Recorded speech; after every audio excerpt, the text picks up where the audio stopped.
Xullo deixa un balance mellor do agardado en materia turística. Finalmente, os datos de ocupación hoteleira superaron en 17 puntos as estimacións iniciais, pechando o mes cun 65%. Certamente non supón todavía a recuperación total de a situación anterior á pandemia, pero sí un salto importantísimo respecto ao pasado ano.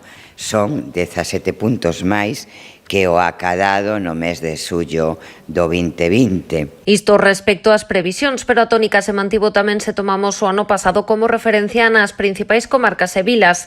Así, no Salnés acadouse o 74%, 23,7 puntos máis que o ano pasado. En Pontevedra o dato mellorouse en 25,7 puntos ata o 71%.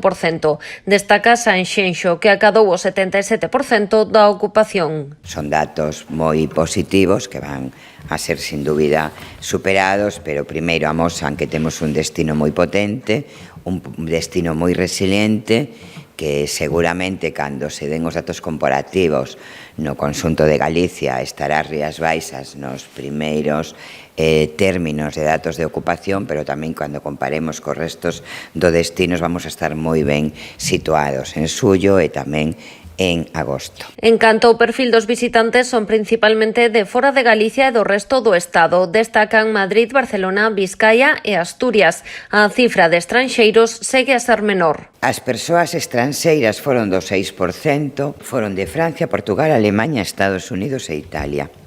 A idade media das persoas visitantes son entre 35 e 60 anos e permanecen na provincia maioritariamente entre 7 e 15 días. Agora, dende a Deputación agardan que esta tendencia se manteña no mes de agosto. Segundo datos do Observatorio da Administración Provincial, superarase o 71% de ocupación.